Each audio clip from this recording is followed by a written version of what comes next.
Today, we're here to allow you and the community to be able to discuss your experiences and thoughts about deputy gangs in the Los Angeles County Sheriff's Department. Today's event is made possible with the support of Supervisor Hilda Solis, who is here with us today.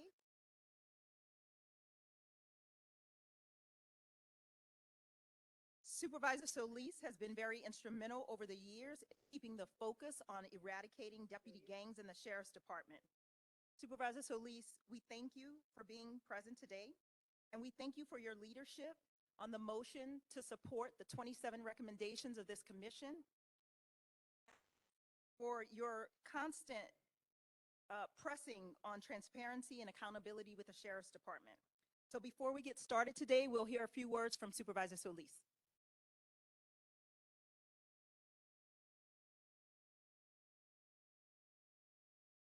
Good morning and buenos dias. Thank you for all coming this morning. And I especially want to thank Danielle. Danielle, thank you so much for the introduction. She's our interim executive director of COC, and all of the COC staff that are here. I would hope that everyone takes the opportunity to get to meet everybody. That's really essential. I want to especially thank the commissioners for being here, because it isn't often that I get to be in the presence of such important people that really do care about our community. I really would like to ask all of you and to acknowledge our chair, Sean Kennedy. Please give them a round of applause for coming out to East LA. You know, the work that they do is tremendous. And I am proud that we've been able to work alongside with them to come up with recommendations and adopting the recommendations that they made. 27 recommendations that they put forward in March. It says a lot about their commitment. It says a lot about your commitment as well, our community. And it's about eradicating the LA Sheriff's Department of deputy gangs. That's a discussion. That's a discussion that today we're going to give opportunity to hear from the families. And I think it's important because I think even before COVID, I had an opportunity to talk with some of you, some of the family members, whether it was via virtual meetings or even before we shut down with COVID, seeing some of you in the audience at our Board of Supervisors meeting. We've come a long way, and our journey has been hard. And I will say this to you, that it is important that we continue on this journey.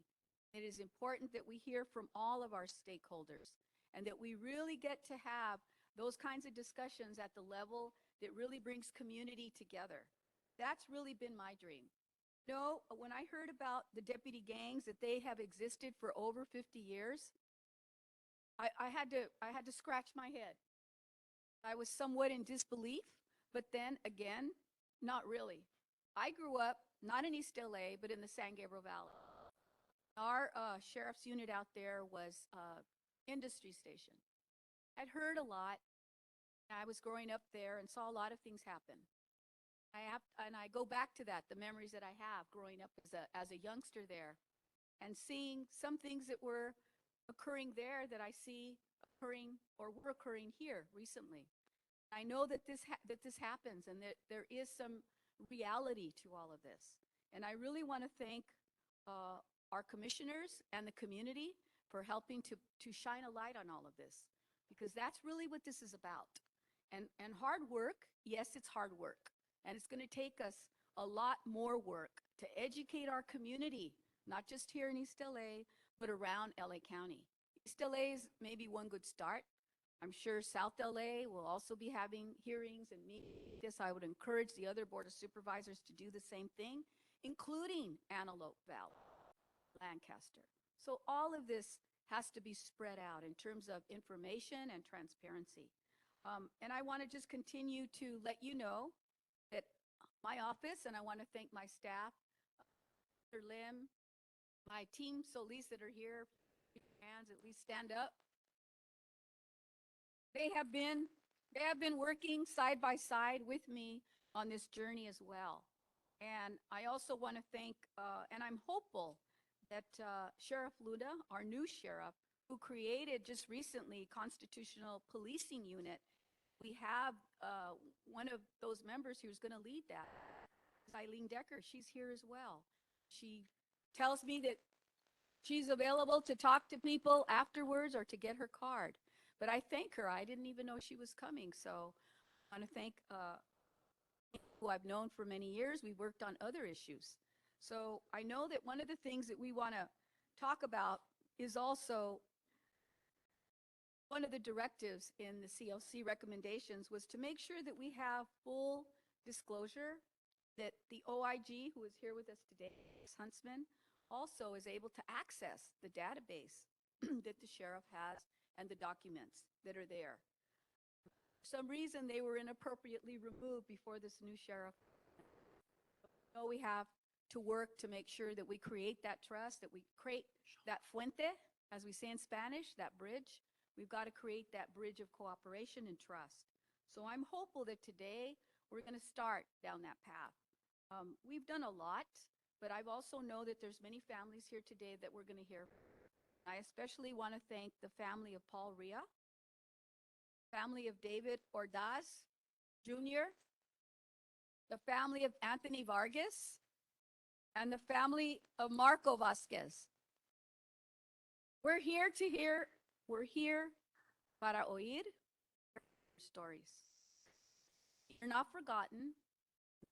Continue on this road, this pathway, partnership together. I also want to make sure that you understand from my perspective, you know, the county has a lot of resources, and I know perhaps some of you may be aware of some of them, but maybe not all of them. Today, we've invited many of our county resource folks that are sitting on the side there along the wall back of you. I want to encourage you before you leave today, supporting each other, but how can we also use the support services that the county offers for you? Some of these support services have just been created because of all the things that we have heard.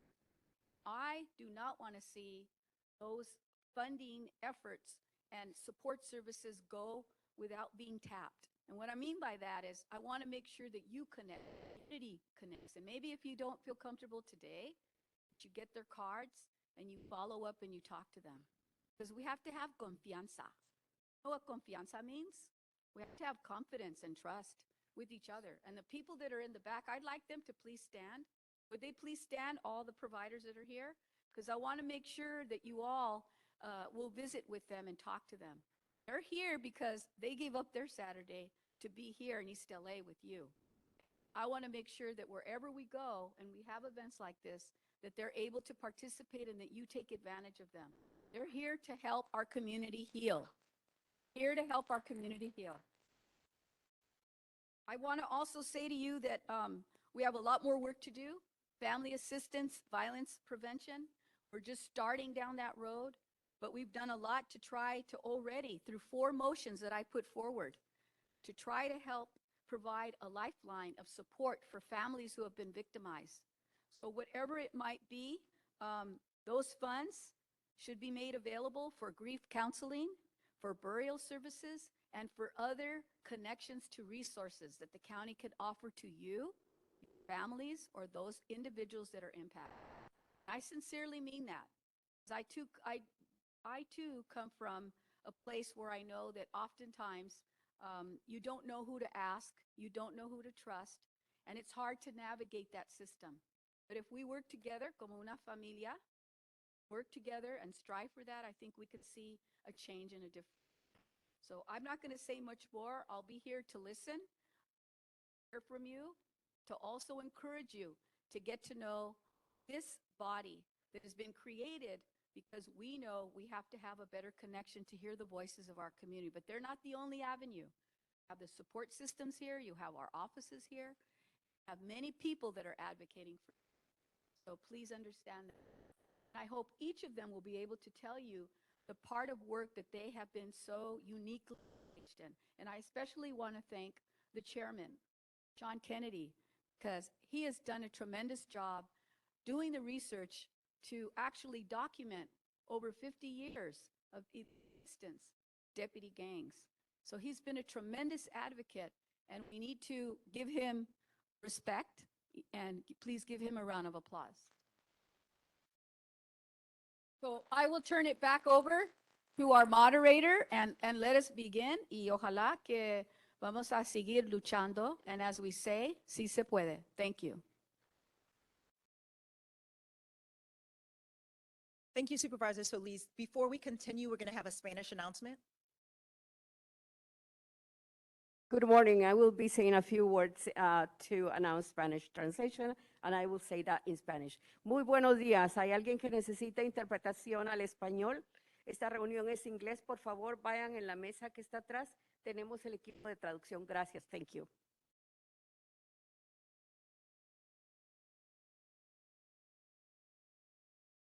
Thank you, and thank you again, Eileen, for present. Eileen is here to listen, and we do just want you to know that the commission is working closely with the Sheriff's Department's leadership to ensure that these recommendations will be implemented. We will use our panel of commissioners. They're here to listen to you today. First, we have Hans Johnson, Patty Giggins, J.P. Harris, our chair, Sean Kennedy, Garcia, Inspector General Max Huntsman. So today's meeting is also being live streamed and recorded. And now I'll turn it over to. We're about to begin a town hall here in East LA that focuses on the impact of deputy gangs on the East LA community, surrounding community. And Supervisor Solis, we're really honored to have you here listening to the stories of the people most impacted by unchecked deputy gangs. This is a great concern to this commission. I just think it is the most important things that we do. And Supervisor, I really appreciate you being up with me as we keep the focus on this important problem. So I don't always say it, but it's much appreciated, your support. And now I want to say that just frame this before the meeting. The commission has been holding special hearings on deputy gangs for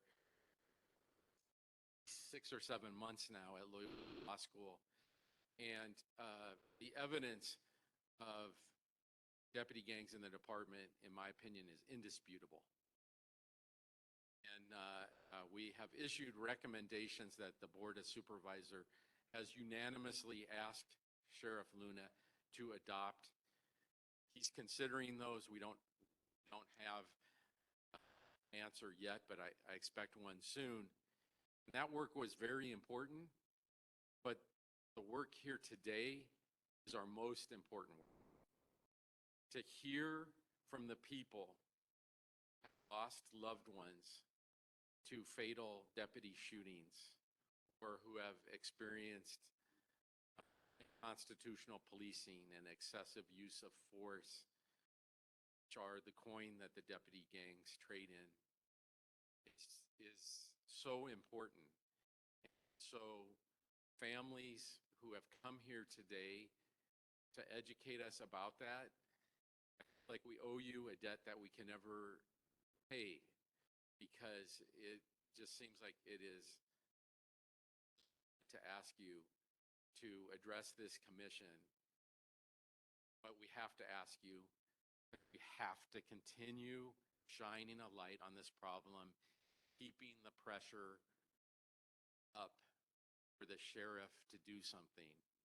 And so we're going to do that today. We're going to have family impact remarks right now. This is not a regular hearing. This is a town hall. I don't believe we have to comply with all the formalities that exist at our regular hearing. And I know many people don't feel like the 2-minute clock is enough to have a meaningful discussion. To that end, we have agreed that we'd like to give every family impacted by this issue about 10 minutes. I'm not gonna time you. I'm just gonna ask if you could do that so that everyone can share their story. But our Our intent is to give people as much time as necessary to fully understand the effects of these deputy gangs, people out in the community. And it's appropriate we start here in East LA. Sadly, the East LA station, to my knowledge, is the incubator of deputy gangs. The first deputy gang, Devil, started here. Of course, there have been others, most recently the Banditos. And so to that end, I think I'm going to start with the Vargas family.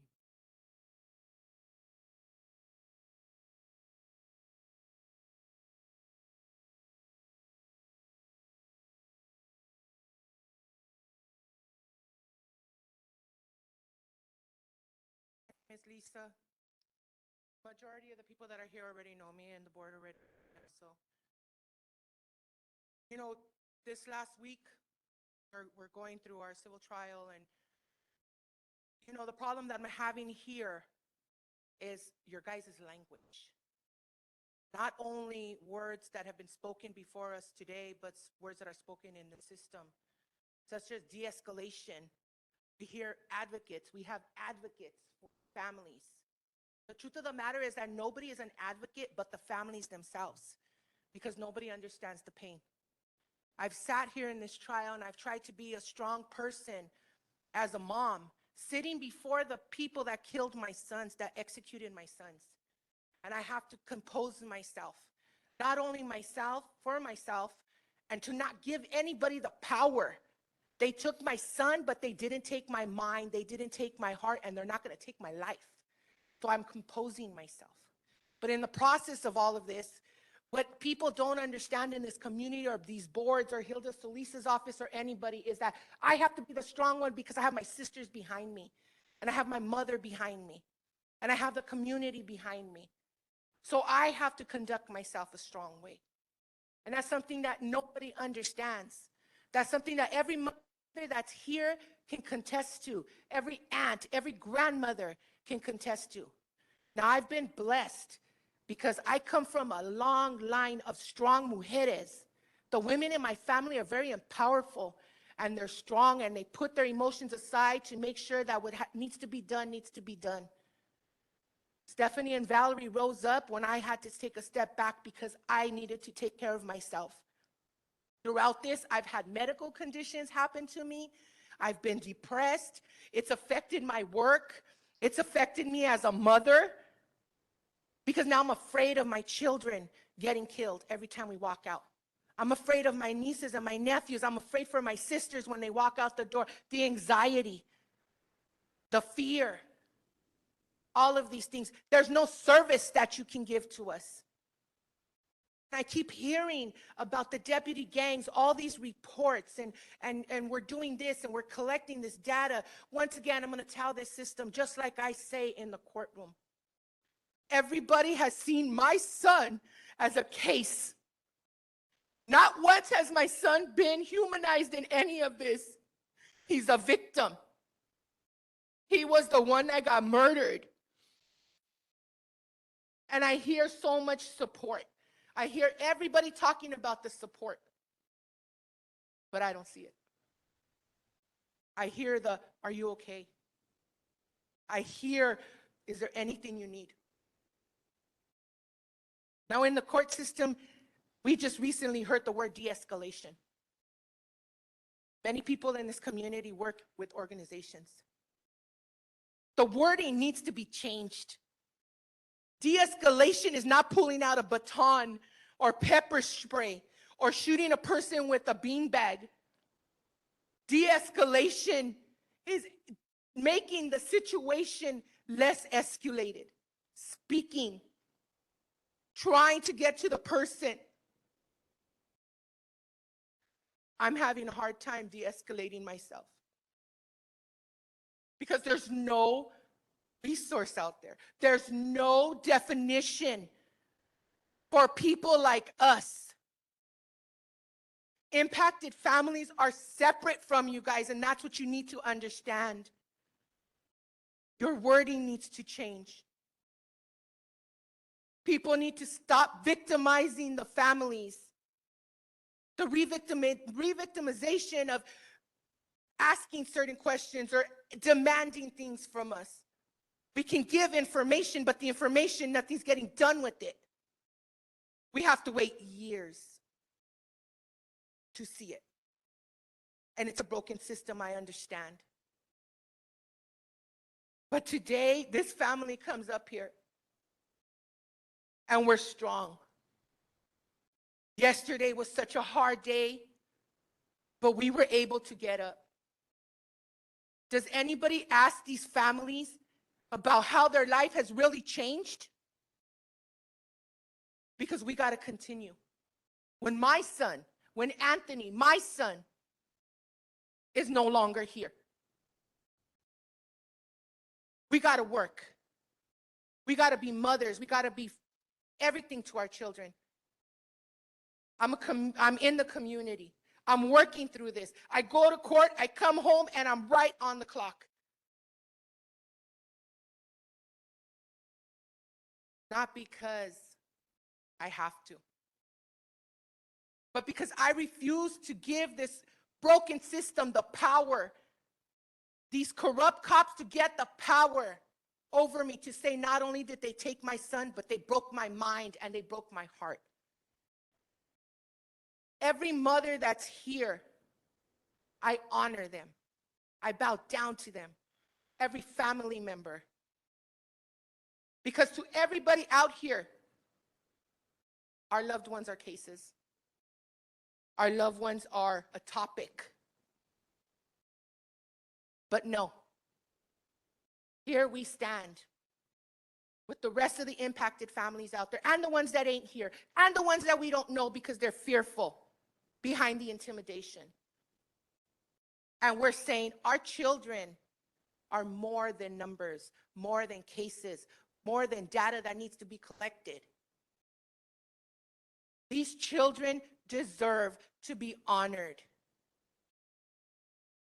I get you guys are a system. You guys have your information that needs to be collected to change this system. But let's be real. Is there even a dent in it? It takes years for data to get collected and then years for it to be in a process of emotion here.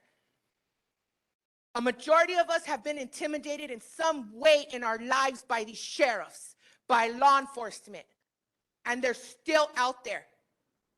Nothing is being done. Nobody has the power but them. And this is where I say, as a mother, as an aunt, as a grandma, no more. No more. This is where our communities need to raise up and start bringing this issue to the streets.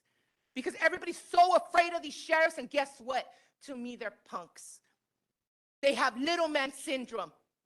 Half of these people that walked in that place today, the other day, were short, small, and they had so much power, trying to intimidate everybody that was in there. Where's the resources? Where's the community? Where's the system? Because at the end of the day, it's about the re-victimization that they give us and they try to pump into us. I have generations that are coming, and my generations are going to stand tall, and my generations are going to make sure this stops, and my generation is going to go up against this system, and they're going to go hard. Because if you guys fail us, they're going to take over.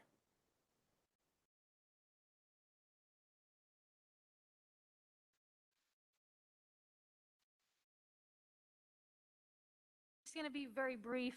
I just want to say I want to thank the commission, specifically Mr. Kennedy, for holding these meetings, for so consistent with going up against the system. From the beginning, you were, one of the first ones to challenge the notion of deputy gangs, and it's greatly appreciated. I do want to say that when you turn and look around here, there's one big component of all this missing in the room. Where's Robert? Where's Robert Luna? He's the one that's supposed to be here to adopt these 27 recommendations, and he's the one chair that's missing in the room, and that's the problem. We're talking about deputy gangs, and we're talking about who's in charge of really uprooting the issue. It's the sheriff in charge, and he's the one chair that's empty up there. I have nothing else to say.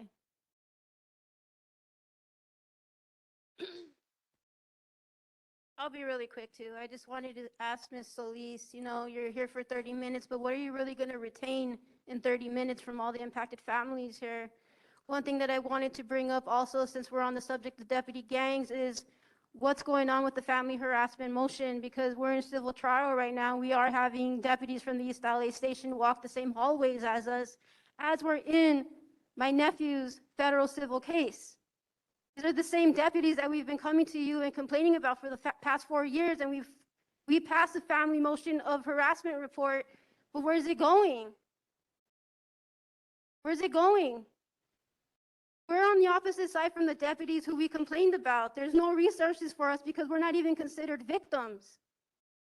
So that's it. Thank you, Mr. Kennedy, for all the work you've been doing. We really appreciate it. We've come a long way, and we're here for it, and we'll stay, and we'll keep doing what we have to do.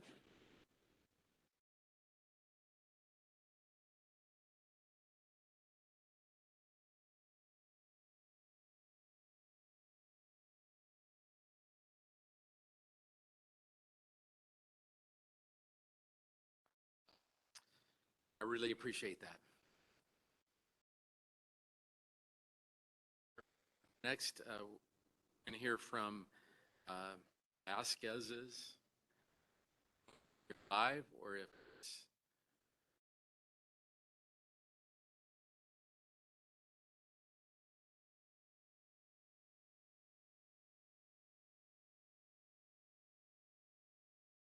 morning. My name is Chris Vasquez. On the night of October 6, 2019, we asked for help during a mental health crisis. Instead, the Pico Rivera Sheriff Station assassinated my brother on the driveway of our childhood home. To make the pain even greater, he was killed in front of his loved ones. The use of excessive force by law enforcement has to stop. The impact that is caused by the sheer irresponsibility of power-hungry officers and the careless discard for a human life is despicable. To know that they hide behind badges and protected by outdated laws is a plain slap in the face. No one is above the law. Proper trainings and protocols need to be in place. If so, my brother may still been alive. Lethal force was not necessary that night, and it's not always the answer. Their so-called "I feared for my life" excuse is BS, and it's overused. We fear for our lives as well, and live with that fear every single day. That night, I was hit by a rogue bullet, and feared not only for my life, but my family's. And we, as well as all the other impacted families, use our fear, our grief, and the memory of our loved ones to fight and change this broken system.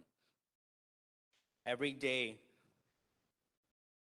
that I visit my family and I see my godson and my nephews, how do I tell them that my brother, their dad, is never coming back?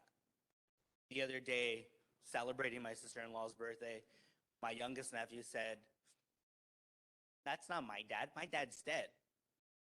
How do you tell a 3-year-old who was 6 months old when that happened? 6 weeks old, sorry, not 6 months. We have to be doing this every single day. I have to see my mom. I have to see my dad suffering. They're broken. I'm broken. To have to walk into our home in the driveway where my brother was shot, to have to witness my father cleaning up the blood that they left behind because they couldn't even do that, to know that there is bullshit excuses that they have all the time doesn't help us. We need real change. We need it. We deserve it. And our loved ones' memories will never rest until we all get that change. Thank you.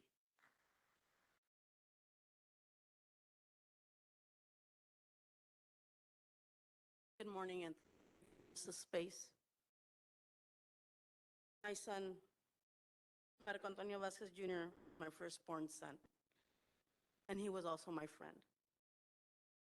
On the night that he was murdered, he was having a severe breakdown, and he believed that we were all in danger. He was trying to protect us from the harm that was real inside of his mind. And unfortunately, he suffered from paranoid schizophrenia, anxiety.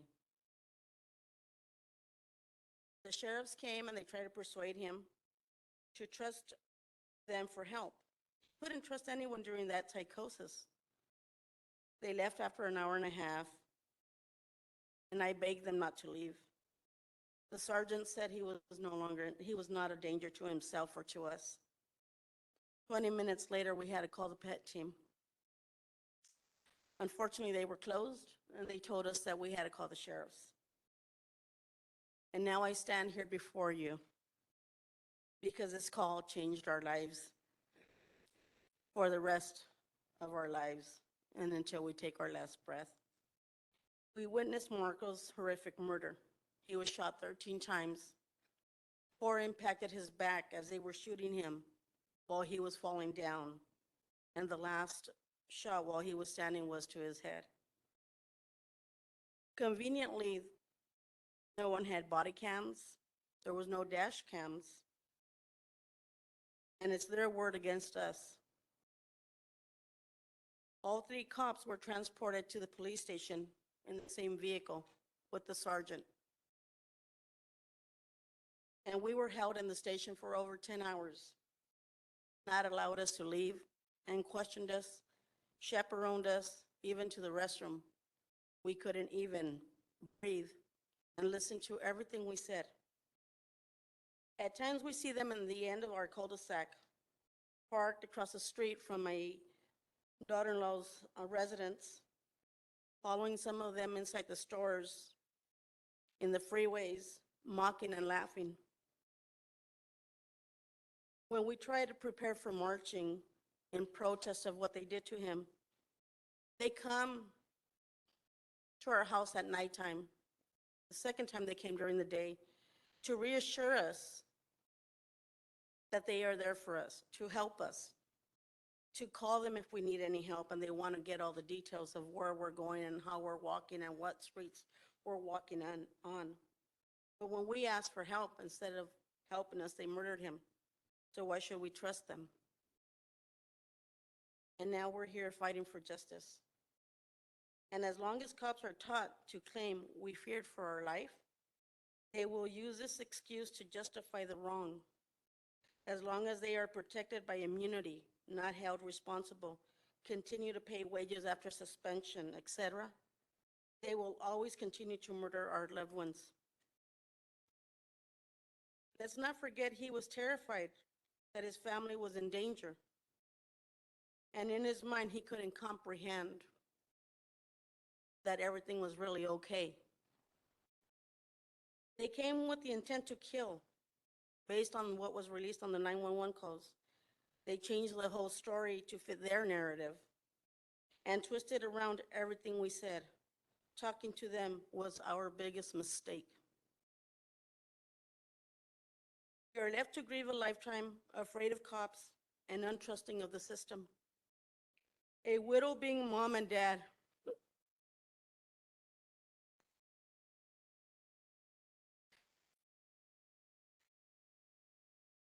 Trying to do everything she can for her children. My grandchildren are now fatherless, hurting and full of pain, questioning themselves whether they did the right thing to call and ask for help. The guilt kills you because you question every action you took to try to protect him. The little ones blowing out birthday candles, pretending to be happy, and when you ask them to make a wish, you can see the pain and the sadness while they're wishing that their father was still here.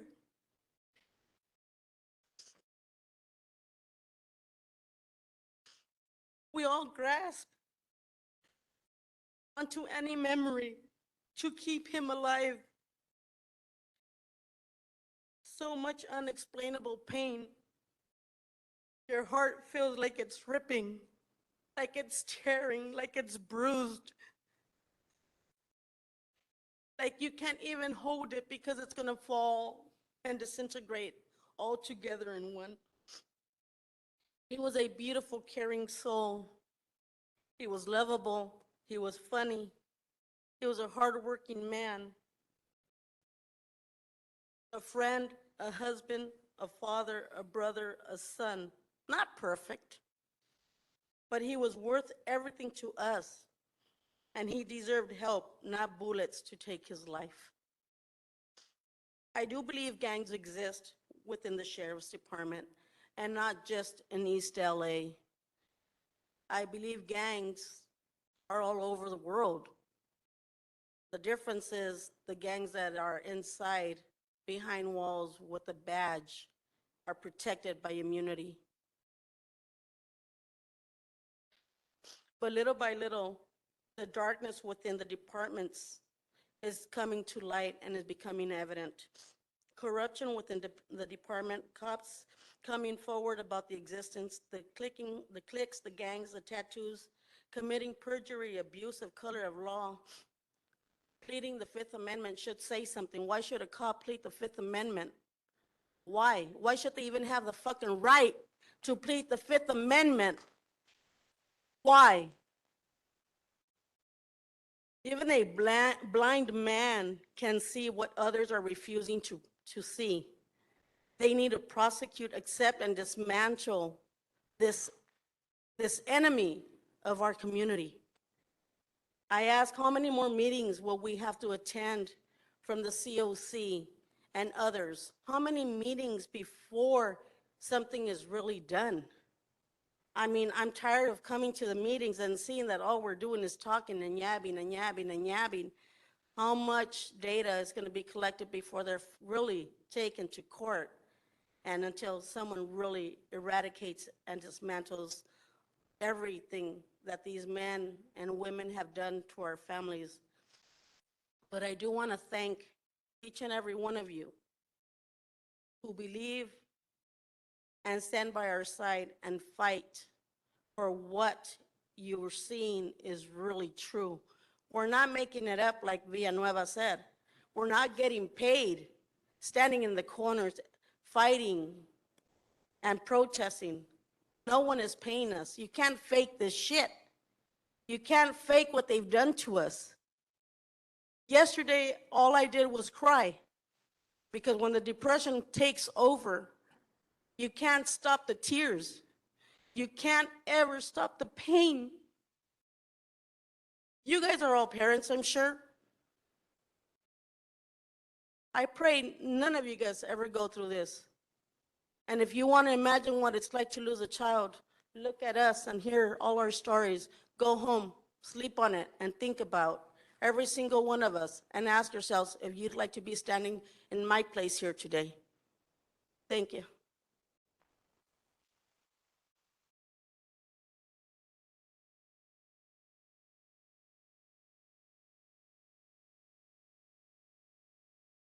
Next, thank you.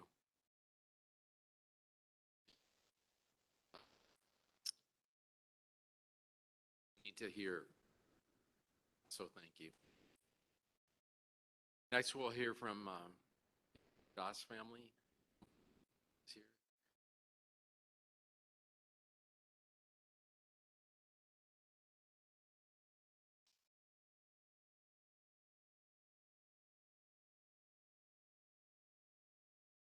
Whenever you're ready.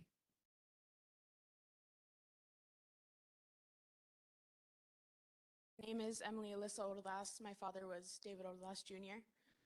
He was brutally murdered and executed by 4 sheriff's deputies by the names of Remy Pineda, Erwin Navarrete, Nathaniel Trujillo, Jaime Romero. My dad had a knife. He wanted to kill himself, but 4 deputies on the scene that day took it into their own hands to shoot him 12 times, 7 times in the back, and even 1 through his chest while he was on the floor. My family, with the exception of myself, my siblings, and my mom, witnessed the ruthless murder as it occurred outside of my family's home. It would take you all about a 2-minute drive to visit the spot my dad was executed, where his altar now sits. My dad used to push me on the swing set that lies across the street. I'd run into his arms when he picked me up after school from the elementary up the hill. Now, Instead of him being able to do the same for my siblings, his memory is held by my family as we navigate the terrible journey of mourning and everlasting trauma. Our community of East LA has been plagued with neglect, gang violence, and harassment from LASD and its power-tripping deputies for decades. Leaving our Chicano youth, like my little brother, my little sister, my cousins, and myself, to experience and witness the loss of our brothers, fathers, grandfathers, and loved ones, instead of focusing on our education, our goals, and our future. Since my dad's murder, my family and I have been left with the trauma and responsibility of picking up the pieces LASD mercilessly left for us. The pieces that LASD have left for so many families in our community and others like it. Not only have they left us with trauma, but they have relentlessly harassed and purposefully intimidated our families, leaving no space to peacefully coexist in our home or heal from the ruthless massacre they have submitted our people to for generations. I can honestly say that I'm more fearful of deputy gangs than I've ever been of a civilian gang in my entire life. I hope my words have served you all with honesty and sincerity and left a great and lasting impact on this commission. Thank you.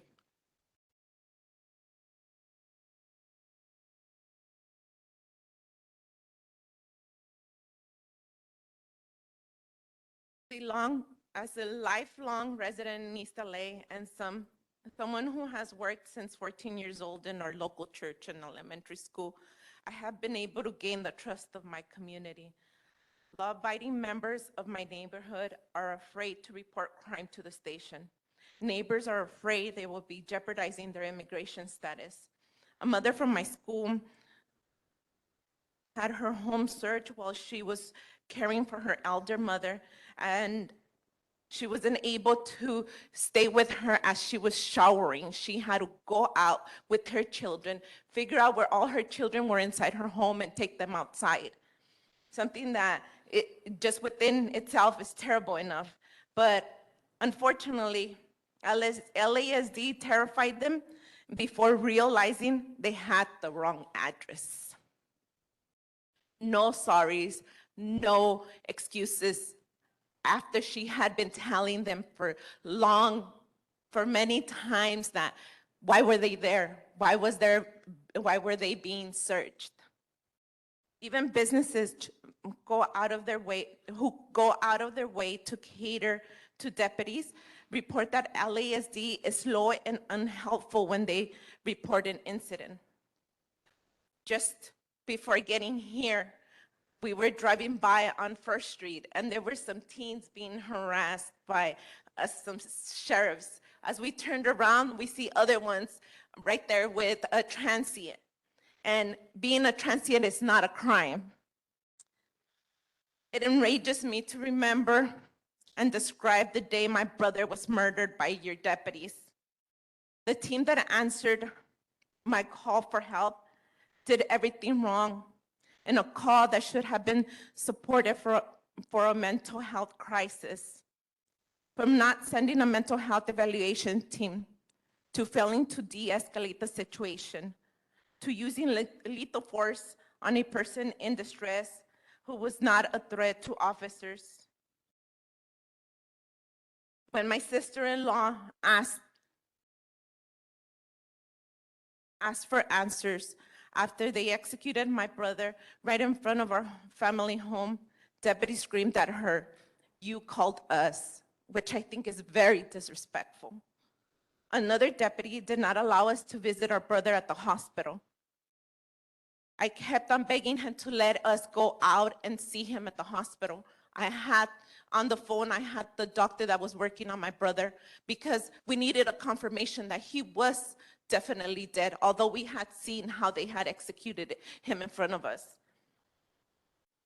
I begged him to let us go, and the doctor said, "I'm willing to talk to a deputy, give your phone to a deputy."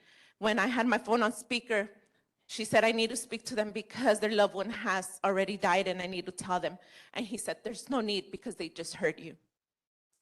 The next time that we ever saw David again was once we had him in a casket in his services. That was the next time we saw him after being executed. We had to see him that way. The excessive force used that day should have never happened at hands of those who we thought, because I did think before that they were there to protect and serve us. Never will anyone in our family ever have any trust or capacity to work with their department of deputies, as long as there's deputy gangs there. Now, we all know that Nicolas Perez is a Bandito member, and knowing now that he took control of David's initial report at the station makes me question the integrity of the entire day that happened. Seeing these officers out there is incredible and traumatizing. First, we saw them at our local store while we're trying to purchase groceries. We saw one of them there. But what was more terrible was after that, seeing him around the corner from our house. This shouldn't happen. Why are they not even asking to be removed to another station? Fine if they have their job. Just think about, put yourself in our situation where we're in our community and we're trying to live. We're trying to go by each day and having to see them around there. How traumatizing, having to remember that day and seeing their faces, how my brother is not alive and can't be here, but they are. Having my children drive is so paranoid, thinking that now they're gonna be in their hands. We can adopt any recommendations, we can adopt bills, laws. It doesn't matter what we do. If we don't put them in place and actually use them and actually go through with them, there's no point in them. So I ask you, if you are thinking of implementing, if you are giving these recommendations to him and he's not implementing them, or he says he is going to, it's your job and our job to make sure that he really is doing it and that he's following through with this. And him not being here, I'm sorry, but that already gives us a lot of information on how it's not gonna happen. Thank you.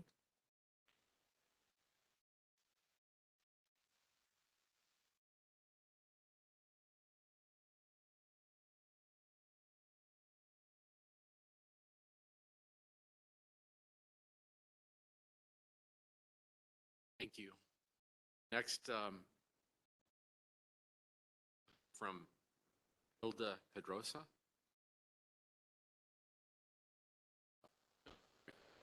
Part of, I really appreciate your comments about the need to implement norms and laws that we have.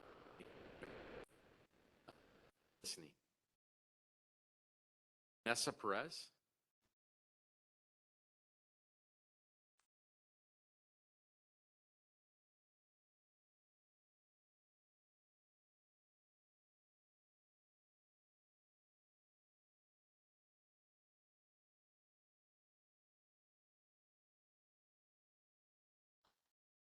Nessa Perez, I'm the mother of Joseph Perez.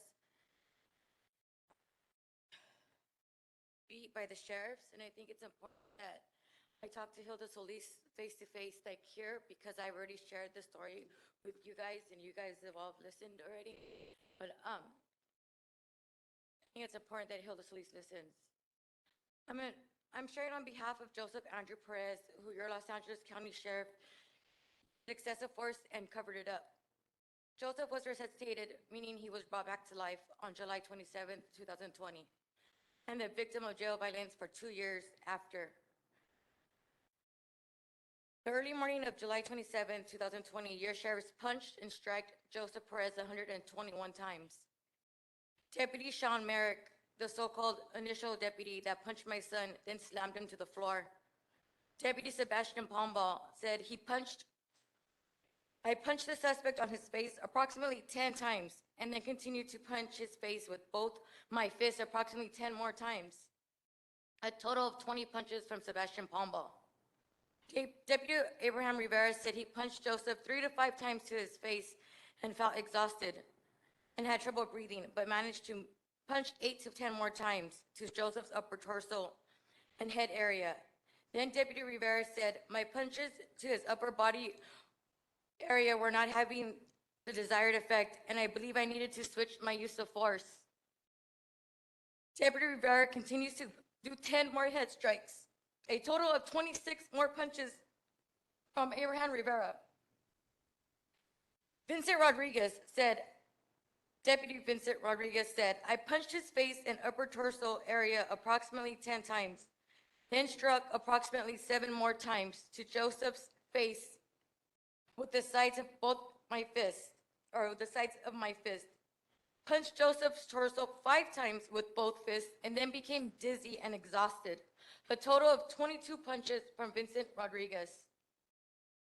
Deputy Jake Adamo said he struck Joseph with both fists. He continued to say, I used my personal weapons, hitting Joseph with both my left and right fist, approximately 10 times to his abdomen and groin.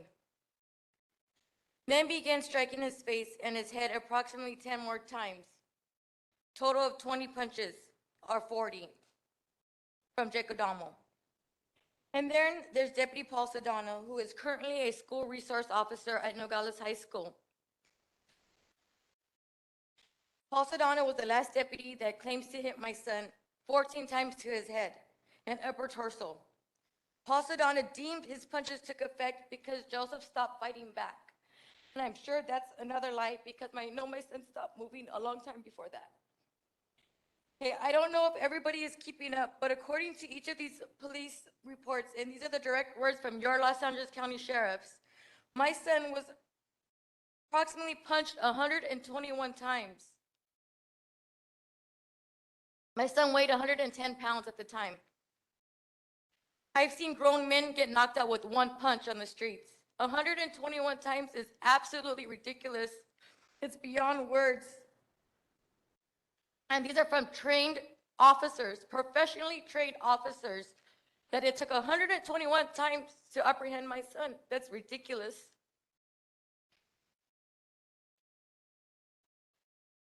Not to mention the jail violence that occurred for the 2 years after that, and the medical neglect on behalf of more county officials.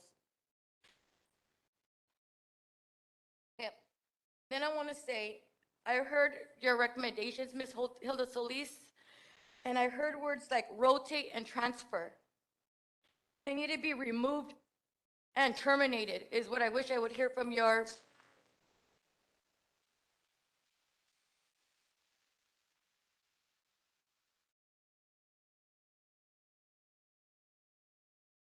and if you guys don't know where to start with this termination and removal, you can start here because I have a list of deputies and their names, badge numbers, and what you need to do to start. Get them off of our streets.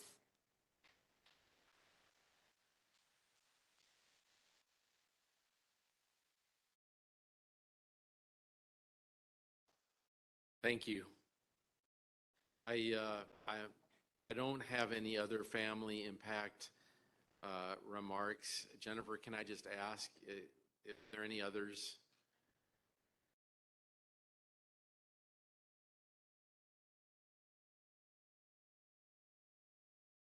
Oh. And we will take public comments as well. We're just trying to get the family in, but certainly you can ask a question. You have a family impact? Yes, sir. Okay. My name is Luis Peña.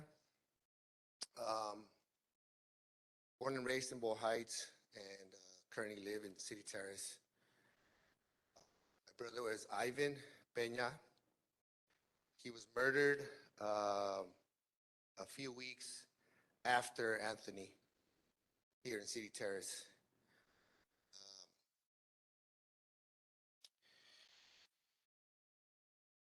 There's so many different issues that I don't need to address here, but I guess one that I was just kind of thinking about was that aside from Luna not being here, and I know maybe this is beyond your capacity to bring to the table here, but our representatives of the deputies unions, because they are the ones that actually keep some of these deputies, ensure that they stay on the job. They protect them with legal services and they protect them with other resources to continue being on the street. And from my understanding, these unions are also made up of former deputies who, I'm gonna make the strong assumption, were also part of these gangs. And so one of the things that I heard some time ago, and I'm not sure if this is accurate or not, but every time there's a shooting and a deputy is put on leave, they could put on leave at the pay rate that they were getting paid at the time of the shooting. And if they're on double overtime and they're getting paid double overtime at that moment, they're getting paid that when they're not paid administrative leave. So there's a financial incentive for them, not only to chase ink, but to also take a little paid vacation with that pay rate. So, and again, I might not be accurate. There might be some, something off there, but this is something that I would like the commission to look into and see if that's something that we can change, if it is accurate.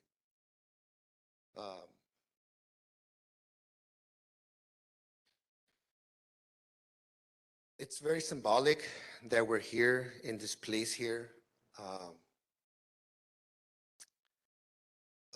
Behind us is a park, Obregon Park, and it's the location, the center of one of our oldest neighborhood community, groups, which some people call gangs, Oyo Maravilla. And although they're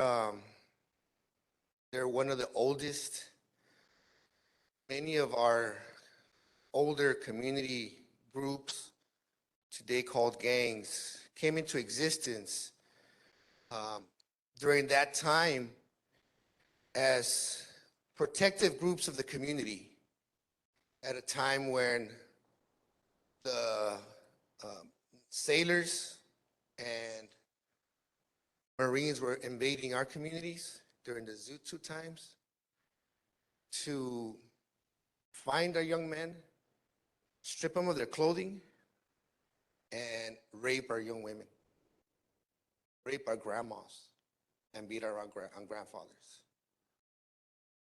And although it was happening in LAPD area, it was also happening on this side. And so it goes to show that many of our so-called, what we call gangs today were created at a time to protect our community. But now we have these real gangs inside the sheriffs who are actually harming, murdering, and then smiling and laughing about it, like gangsters. So we also have a situation where not only are they murdering us, but they're also creating conflict within the gangs. They're also taking one young man and putting him in a rival area. And that's well known in our community, to stoke the fires of violence.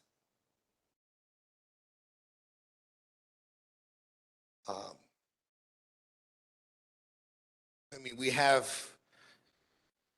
the story of the CIA turning a blind eye to bringing cocaine to our communities, which, at a time and into an area of poverty, you just created this situation of being able to make more money and using that as an excuse to come in heavy-handed and incarcerate a generation or two of our young men and women, either because they were selling or because they were using. And then use that also as the excuse to want to get paid even more.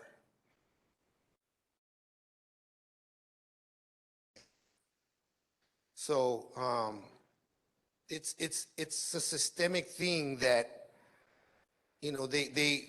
these gangs, these sheriff gangs and the department overall wants to use as justification for wanting to come and get more funding and get more weapons and more deputies on the street in order to provide this safety, right? This law and order that we hear so much about throughout the decades, law and order. We don't have that, these gangs here. Law and order doesn't exist. For them, it's their law and their order. It's their street justice to earn some ink and be part of this elite or whatever secret society inside the department.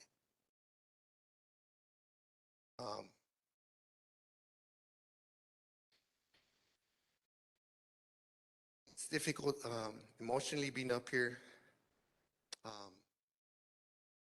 My brother was also going through a tough time.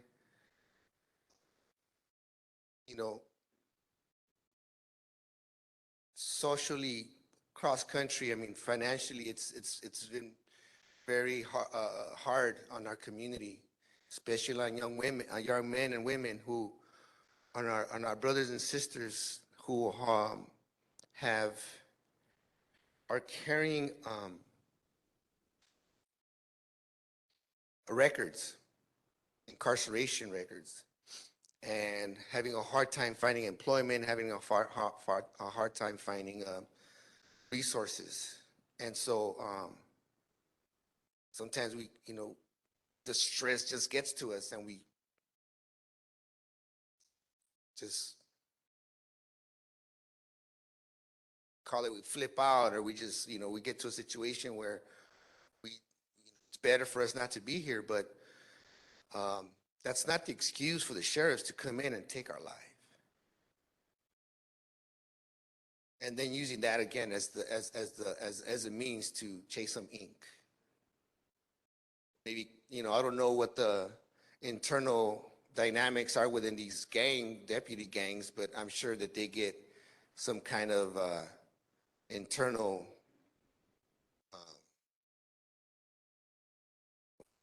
acknowledgement, or even going up in the ranks, becoming even an investigator,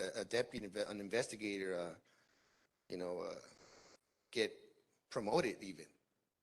Because this is like 50 years, 60 years, these gangs in the department. They're promoting each other. So I know that I haven't really looked into the recommendations, and I know that some of this is beyond your control, but I think it's glad it's starting somewhere. I want to thank the families here that spoke before I have, because I know they've been more involved and they've been more in the in the forefront of this struggle, of this cause. My mom passed away this December, carrying that pain and that trauma of having to lose her son. And now she's buried in the same location with her son. And I can see how she was carrying that sadness, that sorrow. So I just wanted to come up here and thank you all for opening up this space for us to speak, for us to, express ourselves. I would like to see maybe a little bit more of impacted community, impacted family up and, representing up there with you all. And it gives us family members and the community a sense of representation up there.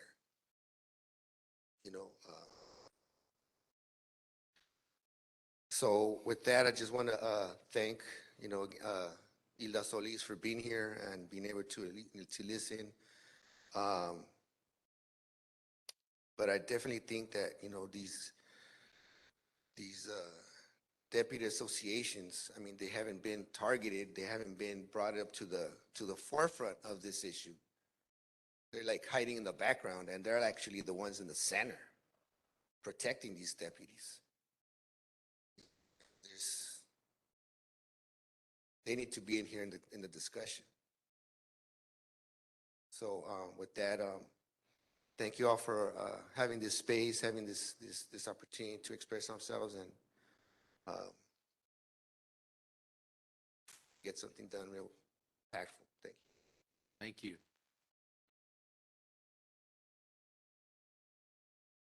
Who's going to come up?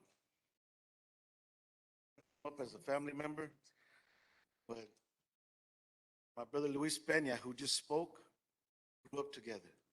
His brother Ivan Peña was killed by the sheriffs. I consider like my brother.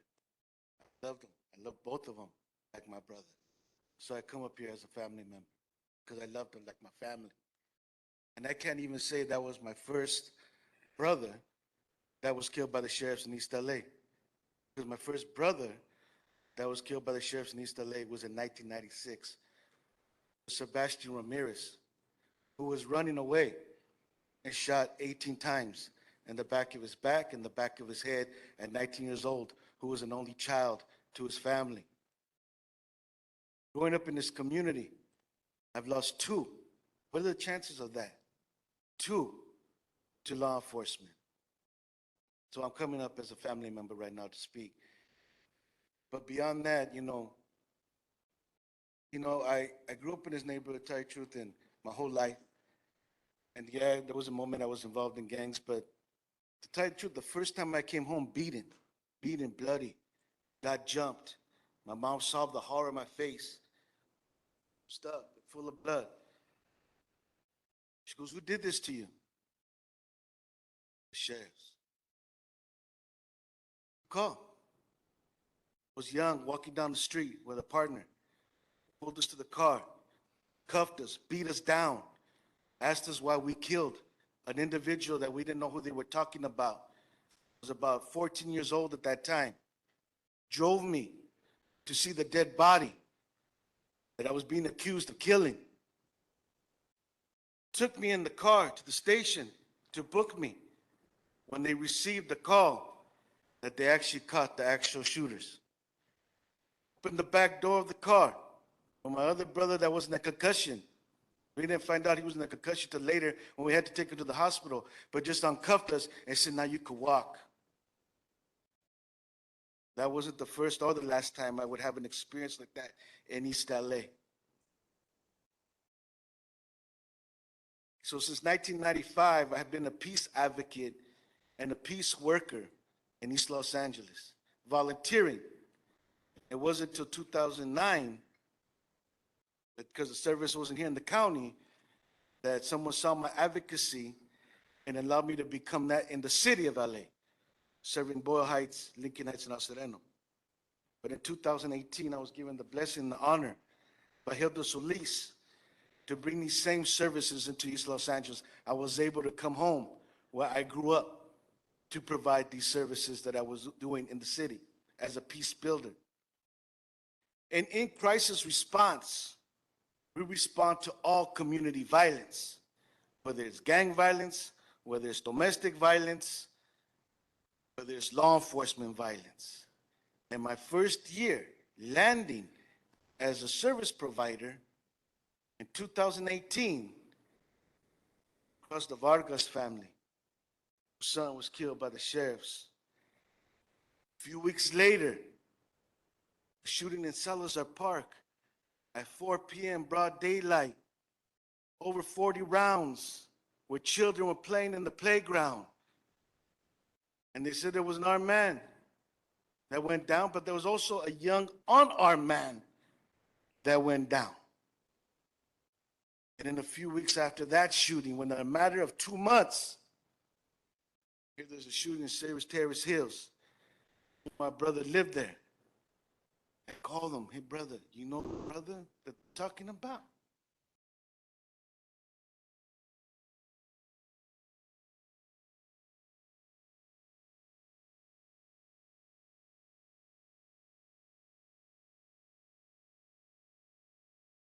Brother Ivan.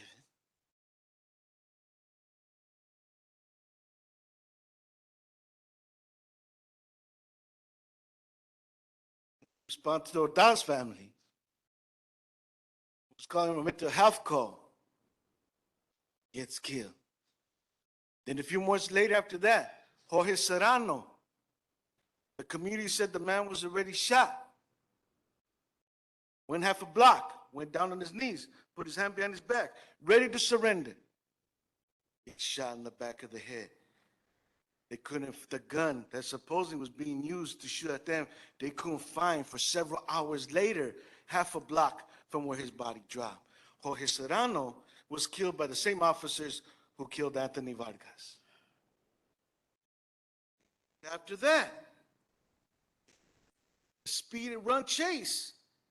But they got a call, no siren, trained officer going through an intersection, gets clipped, runs up a block, hits a mother and her 2 children, the 10 and 8-year-old, the Hernandez brothers, driving so fast that they cut the 8-year-old in half in that intersection. The mother has never been able to come out, so depressed and so in pain. Those little boys, were they gang members? What were they? They breaking the law at 10 and 8 years old? Never even a public apology. What community would that be tolerated in? Beverly Hills, would that have been tolerated? That have been tolerated in any other community without an outrage of an innocent 10 and 8-year-old. The list goes on, and we could go all the way back to 1970 when they killed our hero, our educated leader, Ruben Salazar, when they raided a peaceful protest against the Vietnam War and sick dogs on children and women. They killed Ruben Salazar and 2 others that day. And why was Ruben Salazar killed? Because coincidentally, he just happened to be writing an article about 2 other men that were killed by the sheriffs in 1970.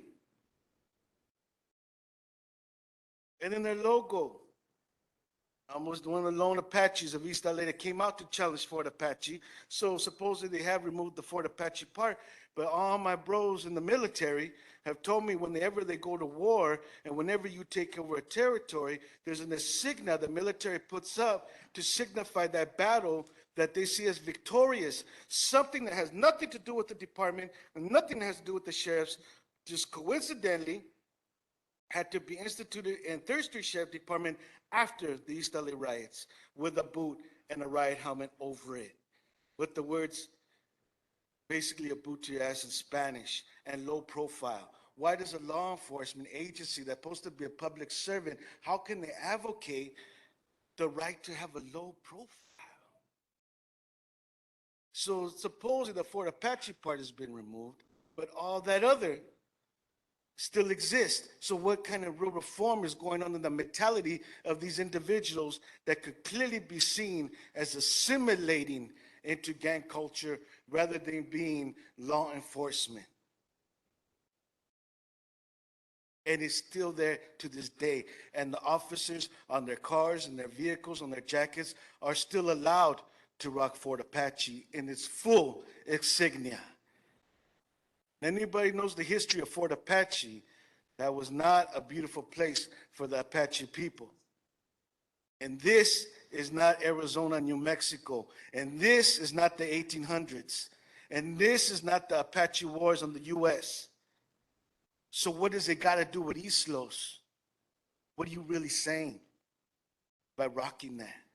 us against them, then how do you build a community that way? See, I'm coming up here even at risk to myself. I know you all know that. Because I'm a community advocate and a peacemaker, and I will continue to remain that to my last days because I've been doing it too long to know how to do anything else. But I'm here with the hopes of real reform, with the hopes of real change, with the hopes of even endangering myself, that you all could really do something, because this has been going on before 1970. Thank you. And I'll do with this, though. They have their insignia tradition of service. So ask yourself, what kind of tradition have they been giving to the city of East Los Angeles when we've been traumatized and in fear and living in fear and violence for so long? I really hope y'all could do some real change, because Ivan Peña and Sebastian Ramirez, those are my brothers, and I miss them, and I love them, and there should never be another Ramirez. There should never be another Peña. There should never be another Vargas. There should never be another Reyes. There should never be another Hernandez. There should never be another Ordaz. There should never be another Ruben Salazar. We, the next family is the Rhea family.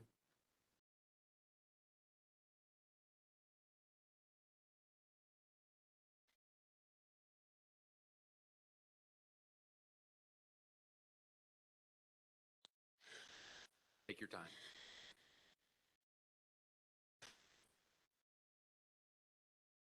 Love you. My name is Shailene Rhea. I'm Paul Rhea's oldest sister.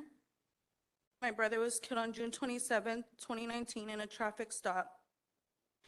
Out of my family, I'm probably the least emotional, but every time I come to something like this, I'm broken. I'm traumatized. It was about 2 weeks after my brother passed that we came here for one of our first meetings, and I had no clue what I was doing, but I knew I had to come and fight for my brother and the wrong that the sheriffs did. It wasn't even 5 minutes of my brother leaving my job that he and his friend was pulled over.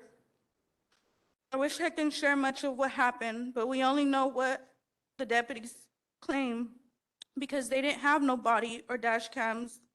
The little we do know breaks us, and what we've seen from house surveillance is disturbing.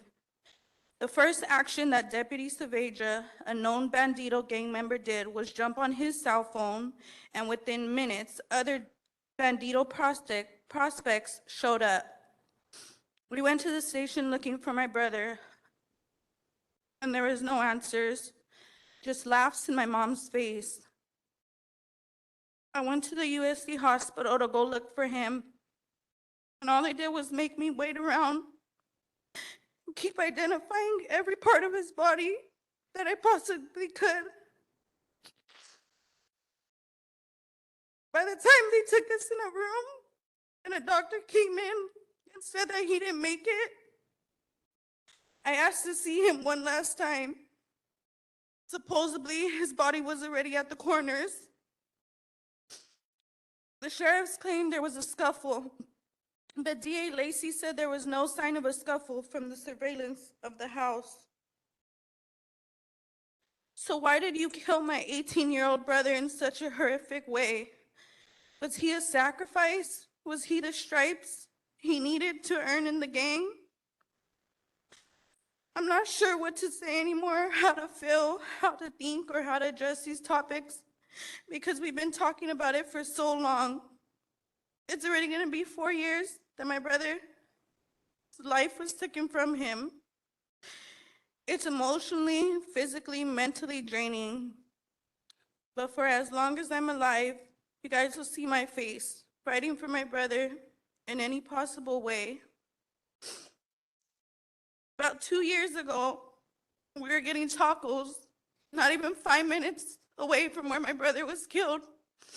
And we seen Deputy Saavedra eating tacos, smiling, laughing, which was so unfair to be in the same city that we grew up in and see your brother's killer smiling, living his life when he took your 18-year-old brother's life. He took a kid's life for no reason.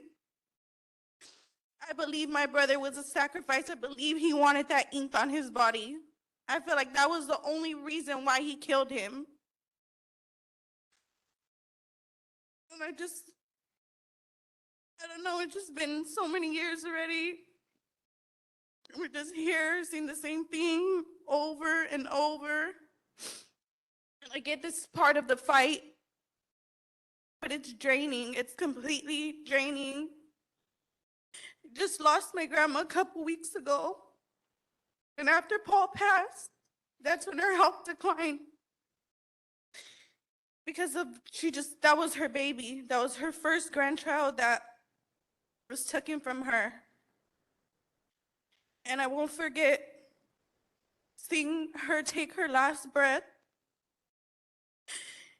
After she did, tears started coming down her eyes.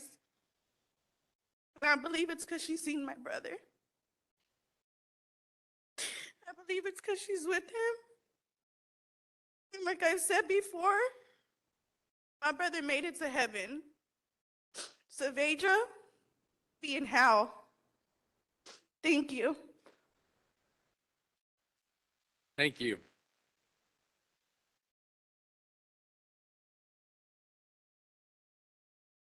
One more speaker. Hi. Ellie? Hi, my name is Ellie. I used to come to the COC meetings back when I was like 20, 21. But this is really, it's hard to come here. I had a cousin who was 14 years old. He was killed by Santana Police Department. So he wasn't killed by the sheriffs, but he was 14 years old. He was killed in 2012. And Supervisor Solis, like I'm also from the San Gabriel Valley. I grew up in La Puente, went to La Puente High School. And we always hear about, especially from the county, how there's so much violence in the San Gabriel Valley, but we never talk about how the sheriffs are also responsible for that violence in the SGV. And like I said, I used to come to the COC meetings, and I had to take a break because it's triggering to hear the stories of other families, what they've gone through, and the atrocities that they have felt, that they've experienced, continue to experience. And I just want to echo that, you know, the families are the driving factor for all of this. It's the families sharing our stories time and time again. And I really want to echo what Lisa had said, that nobody can be an advocate for this except for the families themselves. No organization or group is going to support families better than families that are going to support themselves. Families get screwed over time and time again on so many different levels, from the county departments, from reporters to different organizations. I was one of the very few families who was one of the co-sponsors for SB 1421 that gave us public disclosure to law enforcement misconduct files. You know, I saw how reporters and organizations profited off of that when it was us, when it was families going up to Sacramento, talking to senators, talking to assembly members, talking to the governor about this. It was the families.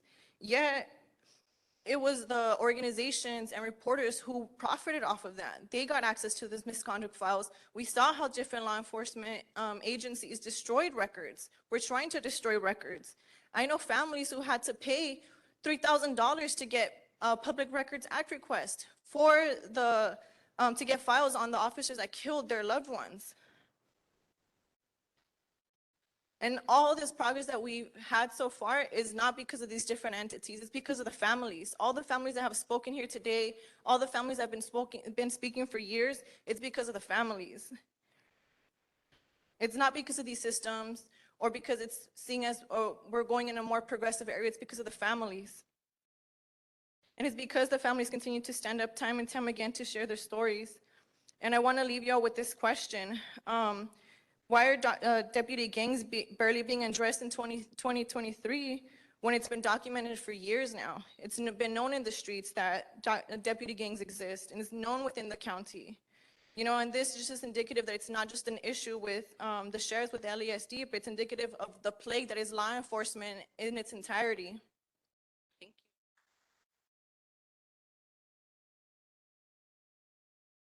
Does that conclude our family impact? Excuse me, but I put my name in there and I don't know why it didn't come out. My name is Sandra Chavez. And I just want to share a little bit about the Coats Commission. We're gonna have public comments next. We're just finishing family impact remarks. So I think that's it. Paul Rea is my granddaughter's fiance's cousin. We're gonna have comments. I just want to let you know, okay. I promise, we're gonna Okay, get to 'cause I it. just want to share something about the Coast Commission and about Paul Reyes' family.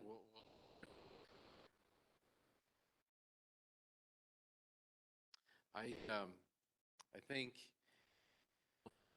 appropriate thing to do in response to the profound statements we've heard is to take a brief break. Say 10 minutes. Yeah. We're gonna have full public comment. It's just we've been going a long time, so we're gonna take 10 minutes and then we're gonna start up with all full public comment.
going to start up again.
So we're going to start up for public comment. Hans, thanks for coming.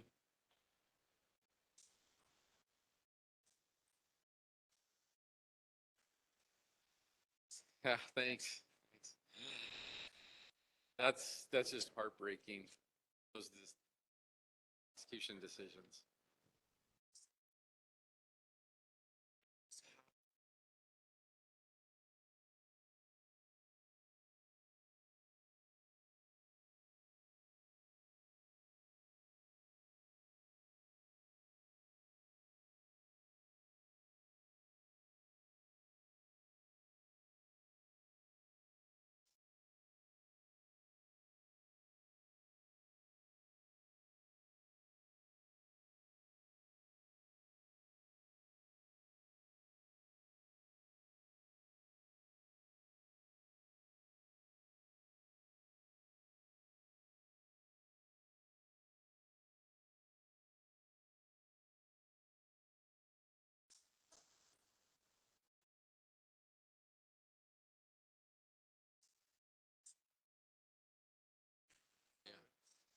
If we could get everyone to take their seats, please.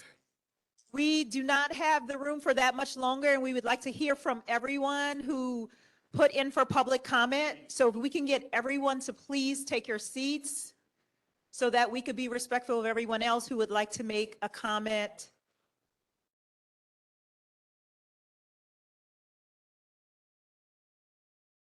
Thank you, Chair Kennedy. Okay, so we're going to start public comment. Before we do that, I just want to clarify that the recommendations that we've been talking about, those come from us, the Civilian Oversight Commission. Our special counsel gave recommendations that the sheriff is considering. Those don't actually come from Supervisor Solis, and someone was upset about a rotation recommendation. I just want to say, like, our special counsel recommended that deputies be rotated from stations after a number of years to prevent this clique gang mentality where people who are together for long periods of time,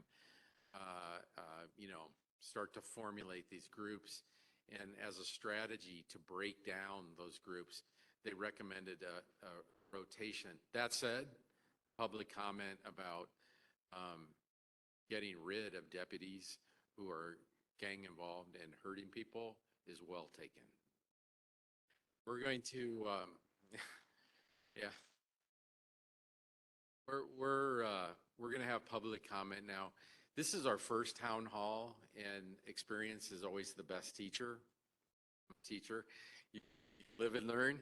Obviously, 2 hours is not enough, and we had this until 12 o'clock, but it's graciously been extended until 12:30. So I'm going to take as much public comment as we're going to take as much public comment as we possibly can. And if it's not enough, we're going to just come back some other time and take it again, because we really appreciate the direction and guidance, and really reminding everyone on this commission what we're really here for. Hearing those stories is deeply humbling.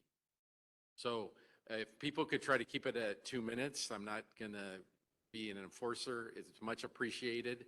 I said I'm not going to be an enforcer, and we're going to go as long as we can. So. And I will just note also that the town halls are not just an optional part of these recommendations. There are 27 recommendations.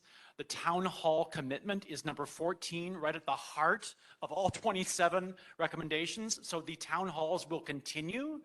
And if you know people who want to take advantage of the town hall commitment throughout the county, we will have more town halls up the road, and we can schedule those town halls where people want to hold them. So let's build on the town hall commitment and the recommendations, and let's make sure that the stories get on the record as part of the commitment passed by the Board of Supervisors on the 7th of March. Thank you. So Jennifer? First speaker, Cejudo, followed by our second speaker, Ryan. Cejudo, I'm an activist. I have been around for a while. It's been decades that I've seen the sheriffs in action. First of all, in the walkouts, I walked out of my high school, and there I saw them in action, beating up on my co-students, pushing me around, pulling my hair. You know, these are horrible things that I went through. Then after that, the Chicano moratorium, again, gassed, beating up, shooting. I know people that got shots during that day. Now, I want to stop to this. Our young men are scared to walk the streets. They're scared. I know a lot of them that don't want to walk out the streets by themselves. Now, they can be accompanied by their friends because, you know, congregating as a gang member or whatever, you know, it's bad. But no, sure, in the sheriff department, it's okay. That's ridiculous. The sheriff that killed several young men, he's called a Terminator. He got a status in the sheriff department for doing that. And a lot of them have done that. In order to get a name, to get known, they kill, they harm, they beat up on the young men from our community.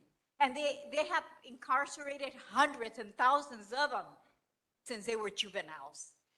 You know, so this is why I'm here, and I'm gonna stay here. And I'm supporting all the families that got killed, that their sons, their family members got killed. So I want Mr. Luna to fire the sheriffs that are in the gangs. There's markings on them. There's tattoos on them. So they have to be out. Thank you very much. Thank you. Our next speaker, Ryan, followed by Paola Yanez, followed by Alika Valdez. If the two speakers who would be waiting to speak could come up to the front and wait behind the person who's speaking, thank you. All right, so first I just wanted to address, where is Max? Max didn't make an appearance back out. You see, I was originally here to share with y'all what I do and the importance of it. In a nutshell, I will. You see, I film law enforcement and hold them accountable. And shout out to my boy South Central who put me on this, you know? And I encourage all of you to get out there and film them too, because once that camera comes out, it holds everybody accountable. We can't rely on these people no more because the only thing we have is one another. They don't give a damn. And don't be fooled, this whole system is a gang. This system is a gang that continues to oppress the oppressed. Look at the statistics on law enforcement in LA. They stop black and brown people at 5 times the rate of white people. And who do you think they find something illegal on at a higher rate? Not the brown or black brothers and sisters, the white people. And the reality is that the system is a big gang against people of color. Every encounter I've had with law enforcement out on the street, when I show up for the community, I encounter another brown or black brother or sister getting their rights violated, getting harassed, or getting held at gunpoint. You should know this, James. You used to work for law enforcement yourself, didn't you? And I had this whole speech, but y'all caught my attention, so I wrote a new one. 5 out of 6 of you today right here are white. So therefore, you cannot possibly understand the pain and suffering of the families or the discrimination we people of color go through on a day-to-day basis. I see some of y'all with blank faces like you, James, and your goons next to you. Like you, Luis. You know, you guys making it seem like you guys got somewhere better to be. And that's the problem with y'all coming into our communities thinking you know what's best for us. You want to know what's best for us? Defunding the damn bigots and reinvesting in the community. Not no transfers and none of that shit. Y'all hear this out. Law enforcement are modern day terrorists that terrorize the brown and black people of our communities on a day-to-day basis. And in no time, they will take another one of our lives if we don't take initiative. And that's sad because the reality is that these people work for the system that is in place to go against our people. So tell us now, how many cops have y'all held accountable? Because y'all haven't done shit. And I could tell y'all now, all the cameras are watching. Do something to not make yourself look like that. And to all the sheriffs that are watching out here, catch us in the streets, all. We're going to hold y'all as accountable. Think twice before fucking with our people. We ain't backing up no more. This is community accountability, and it's sad enough that the community has to come together on their own time to protect our people because y'all can't do it. And to Luna, who didn't show up, remember my fucking face. When you look back at this video, fuck you. This is Green Hat Audits for the community, and don't be faking no damn tears. Come on, man.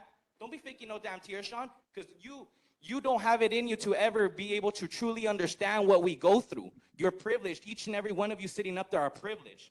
You know, you ain't fooling nobody. And to the families out here, much love and my condolences to all of you. I will do the best to hold these people accountable by filming them in the streets and being out there for our people.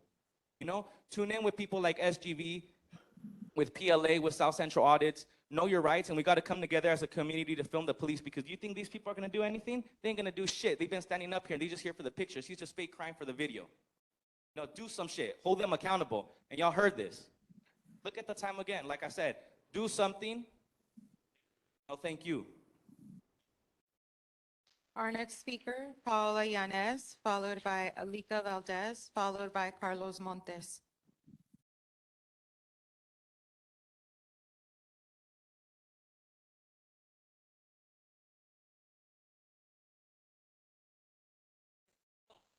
In East Los Angeles, and I still live here. Near here, I live in Boyle Heights now, but I've always worked in this community. This has been my home, my community where I have worked and served, been a community advocate, Girl Scout leader. Also, I worked for the County of Los Angeles as a social worker, Girl Scout leader. I had a girls club when I got out of high school. I worked in the Brooklyn Avenue School where I went to elementary school as well. The reason why I'm here is I'm here to support all these families that are here that have lost a loved one due to the violence that has been caused by the sheriff. This is not something new. This has been going on since the 70s, since I was growing up when I was 15, 16, 17, 18, 19, 20, throughout my life. Also, I had 2 brothers that were killed, but due to violence, due to gang violence. But the way I see it, it was not the youth's fault. It was because our system that we have had perpetually created a system of incarceration, has created a system of incarceration by our sheriff departments who are actually gang members. When I was growing up, we knew in the 1970s that there were gang members within the sheriff's department, and they still exist today. It was known by everybody, and they always instigated. I remember my brothers and even my students, because I worked with students in high school, they would tell me that the sheriffs would pick them up, they take off their shoes, and they would go drop them off in another person's neighborhood so they could walk and create violence. Instead of trying to build bridges to prevent violence, that never happened. And that's why I'm here today also, because we need programs in our community. We need education. Instead of putting money into budgets for the police department, we need to invest that money for our youth instead of having them incriminated and spending a life in jail because they're youth and because our system incriminates them. They go from the juvenile system, they go into the state system, and then they go into the federal prison. And you rob a person of their life. And the trauma that I suffered and my family, and not only us, but our whole community, because when you lose one person in your community, it affects everybody in our whole, community, in our schools, in our churches. It has a profound effect forever. My brothers died over 40 years ago. Not only my brothers, my two neighbors who were brothers, my neighbor down the street, Dennis, my neighbors on the next block, they were all killed. And why? Because we were perpetuating a community of violence. We want people incarcerated. We want to support a criminal justice system to make profit of our youth and families incarcerated. That is totally wrong. And we need to invest, Mrs. Solis, we need to, Mrs. Solis, we need to invest in our communities. We need to invest in programs. We need to be creative. We need to give them education, childcare, and to give our families, our mothers, our fathers, our single mothers and fathers, we need them to give them support. And we know who is in trouble because our school system knows who's in trouble. So there's a lot of things that we could do to make our communities better. And we need to build bridges with all our agencies so that we can really have thriving communities. And we could have a community that is nonviolent. And we need to get rid of the damn sheriffs because they are the true criminals. And they true are the criminals. And we need to dismantle this system of criminalization and find a way so that we could solve solutions instead of criminalizing our communities. Thank you. Thank you. Thank you. Our next speaker, I, Alika Valdez. hello, ma'am. I have a funeral I gotta go to because I'm for a comrade. So is it okay if I throw in my 2 minutes so I can get to the funeral? My name's Robert Strong. I'm on the list. Oh, you want to speak? Okay, all right. Go ahead. Hi, my name is Alika Valdez. So why are we here today? Why? Because of the LASD gangs, okay? So what I want to say is when we should invest in a community to our youth, make bridges, but not invest in corporation, then why do we see LASD trying to be the real gangs when we should be the real gangs? Why? Why should we turn it like that? Why? So, you know what I'm gonna advise to all the citizens, not in our levels. This is what I'm gonna say. No more meetings, no more raiding, no more signing, no more courthouse days, no more townhouses. I will let the community decide what they want to do this time, not the supervisor, nobody. Us citizen Angelinos. I hear from 10 o'clock right now, any discrimination from the LASD gangs, we will decide. No, not guys will ever decide. We're gonna pick them up. We're gonna do professionally all. No more courthouse. Nothing. We're gonna let us decide. Nobody else. We're gonna do it our way. Anything that's discrimination from now or 10 o'clock and not any time, any day, any year, we're gonna let them out. We're gonna terminate them. This is what we're gonna do. We're gonna decide, we're gonna vote, not anybody from any local or federal government agency. I will decide, I will vote, I'm gonna let these guys vote, not you guys, not anybody in the government. Because this is why I'm here. I'm from Hawaii as well, because you guys heard of me. And Hawaii is also tired of this. Did you know that police brutality has been going on, like they said, for almost 200 years? We're gonna end that. We're gonna decide. Look at New Jersey, period. Thank you.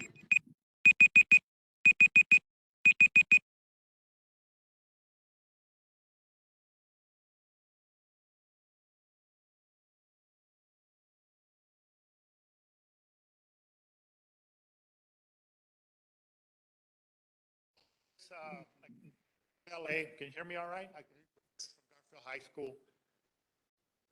As a youth, faced harassment by the sheriff just for cruising. Even as an adult, for my activism, faced political repression. But I'm here to, I read the special counsel's report. Wow, last night. So I'm here to say that I support it.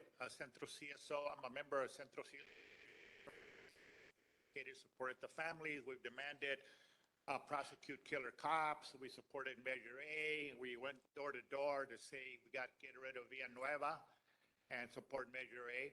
So I know it's a hard job, a hard task. You know, the Civilian Oversight Commission doesn't have a lot of power, so we believe in stronger civilian oversight. We believe in community oversight of the Sheriff's Department. That's what we're fighting for.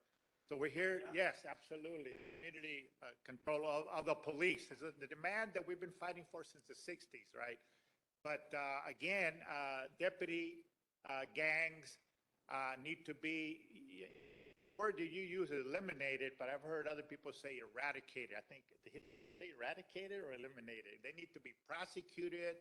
They need to be terminated. So there's many recommendations in the special counsel. Yeah, no, I mean, working with them, you know, many of these folks are allies and they're advocating. If you read the special counsel report, it talks about eliminating the deputy gangs and cliques. So I'll just wrap it up. A lot of people have said it, a lot of things. Families for coming out and speaking out and supporting the community. Now, just in closing, I just will say that this is a systemic racist problem of the killing of young Chicanos, Latinos, not only in East LA, but throughout the Southwest, and blacks, of course, right? So we're up against a monster. We've organized it against it. You know, Tino Torres did a good job of highlighting the struggle of the Chicano movement in the 60s, 70s, et cetera. So we need to expose it as systemic oppression of Chicanos. And thank you very much.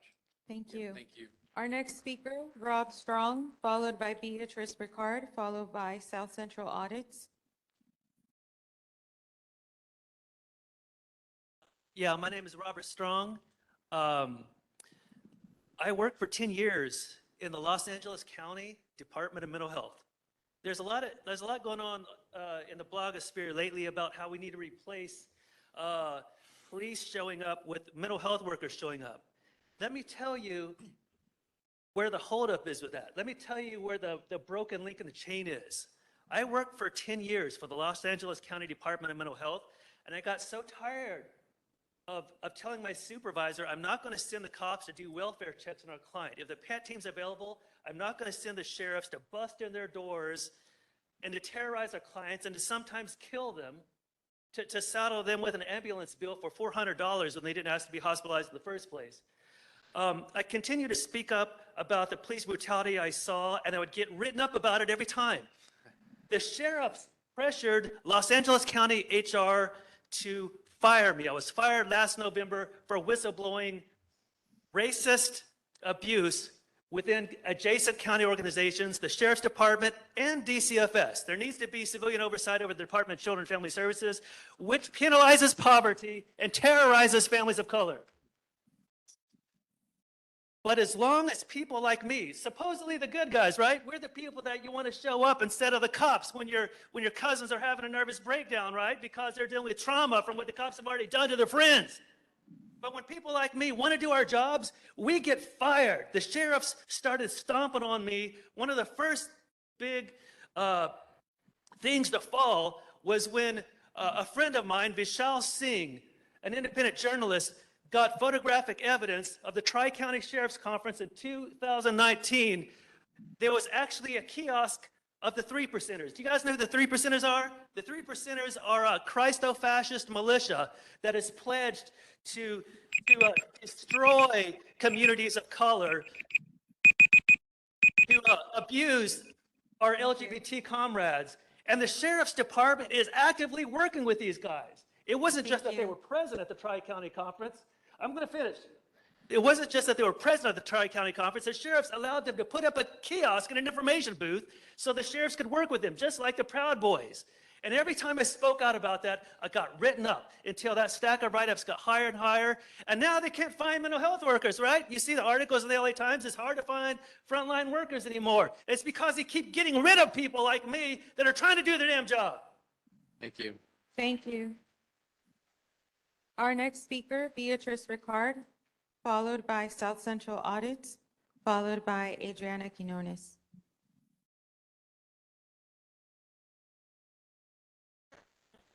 Afternoon. I want to just begin, accept my condolences, all of you. Because it's very disturbing to finding out how all his brothers and sisters have been killed and should not. Probably that's where we should start, by retraining the police department, the sheriff's department. And I have a big question about the Oversight Commission. What they're accomplishing? What are the results of your investigations? Is something being done? Now, we definitely need to implement laws that are meaningful because obviously nothing is working out and is working against us. We need to, like I was saying before, hopefully they will retrain the sheriffs and the police department. And the unions need to be held accountable. And for some reason or other, we need to see more brown people also in the Oversight Committee. I don't know how it's done, but we need to be there.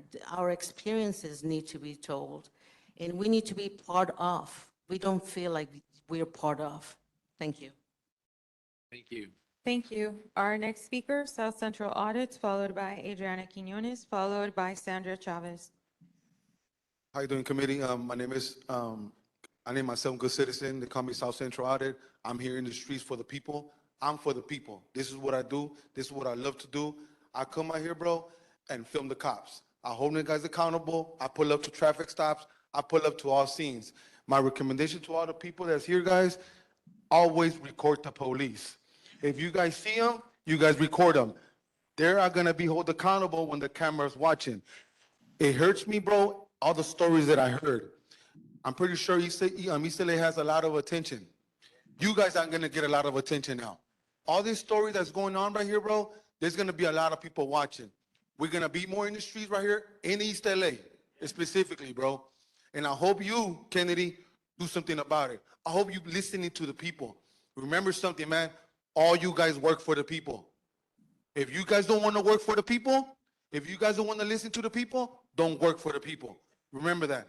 Hildo Solis, I know you probably left, and I know you left, but I'm going to still address her even though her seat is missing.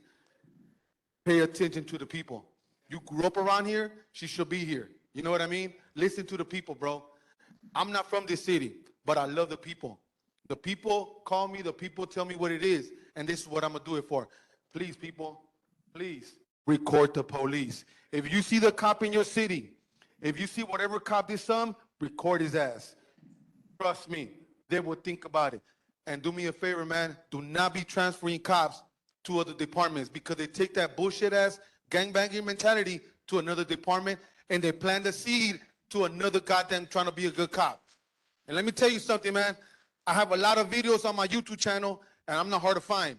I see this cops, as soon as I bring them up on street, like, oh, you a bandito? You can see it in their face that they're shocked, that they hear me. So I address you, man, committee. Pay attention to what's going on. Us, the people, will be in the street a lot more. Remember that. Remember my face. Don't be surprised if I go to you guys' office and pay you guys a visit for not doing nothing. Remember that. Thank you. Thank you. I'll remember it. Our next speaker, Adriana Quinones, followed by Sandra Chavez, followed by Marquise Lofton. Morning, Commissioners and audience. My name is Adriana Quinones, a resident of Hacienda Heights. Thank you, Supervisor Solis, for asking the Oversight Commission to do community outreach. The Oversight Committee meetings need to be done on Saturdays and at the different supervisory areas. Please don't forget the San Gabriel Valley. I grew up in Royal Heights. When drive-by shootings were done on a regular basis, police brutality was normal. After video cameras, things started to change. Now I work closely with industry sheriff's department, in my opinion, the best. We need to not put Band-Aids on the different issues that we have. We need reform in all areas, criminal justice, LA Sheriff's Department, and so on. The sheriff's needs to have town hall meetings and listen to the community. As the community, we need resources for crime prevention, have partnerships with schools, parents, after-school programs, parenting programs.